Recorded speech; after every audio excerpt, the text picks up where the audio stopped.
జై శ్రీమన్నారాయణ. నేను మీ icon astrologer Gattupalli Suresh Babu. CVR ఓం channel ప్రేక్షకులందరికీ కూడా జై శ్రీమన్నారాయణ.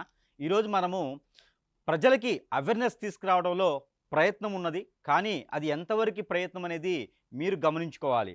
మన వీడియోస్ అన్నీ కూడా సూక్ష్మంగా గమనించుకుంటూ ఉంటే మన సమస్యకి మనమే పరిష్కారం చూపించుకునే విధంగా ఉంటుంది. ఒకటి గుర్తుపెట్టుకోండి, మన ఇంట్లో కిచెన్ ఉంటుంది, అంటే వంటగది ఉంటుంది. వంటగదిలో ఎన్నో రకాలైనటువంటి దినుసులు ఉంటాయి.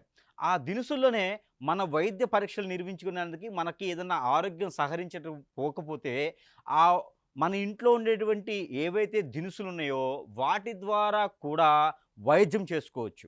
అదేవిధంగా కాకపోతే మనకి తెలిసి ఉండాలి ఎలాంటి జబ్బుకి ఎలాంటి పరిస్థితికి మనకి ఎలాంటి ఇంగ్రీడియంట్స్ కావాలని గ్రహించుకోవాలి. అదేవిధంగా ఇప్పుడు మనం చేసేటువంటి వీడియోస్కి మన ఇంట్లో ఇంగ్రీడియంట్స్ లేకున్నా పర్లే, కాకపోతే మన ఇంట్లో ఉన్నటువంటి స్థితిగతులు పరిస్థితులు ఉంటాయి.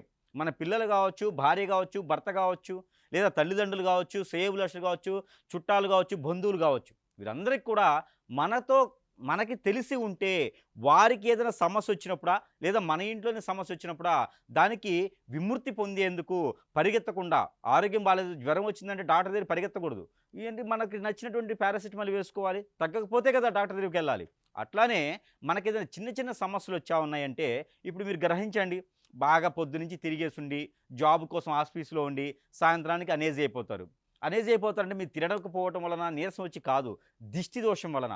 ఇలాంటి దిష్టి దోషం వలన మీరు అనేజ్ అయిపోతారు. అప్పుడు మీరు ఏం చేస్తారంటే మన ఇంట్లో పెద్దవారు ఉంటే కనుక ఉప్పుతో దిష్టి తీసేస్తారు, లేదా నిమ్మకాయతో దిష్టి తీసేస్తారు, లేదంటే వారికి నచ్చినటువంటి ప్రాంతీయ ఆచారం, ఇంటి ఆచార ప్రకారంగా వారి పెద్దలు వారికి చెప్పి ఉంటారు కదా.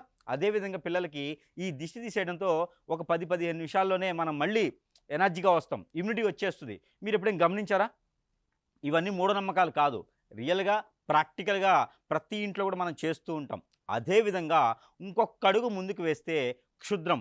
ఈ యొక్క క్షుద్రంలో మనకి కొన్ని రకాల చెడు క్రియలు ఉంటాయి.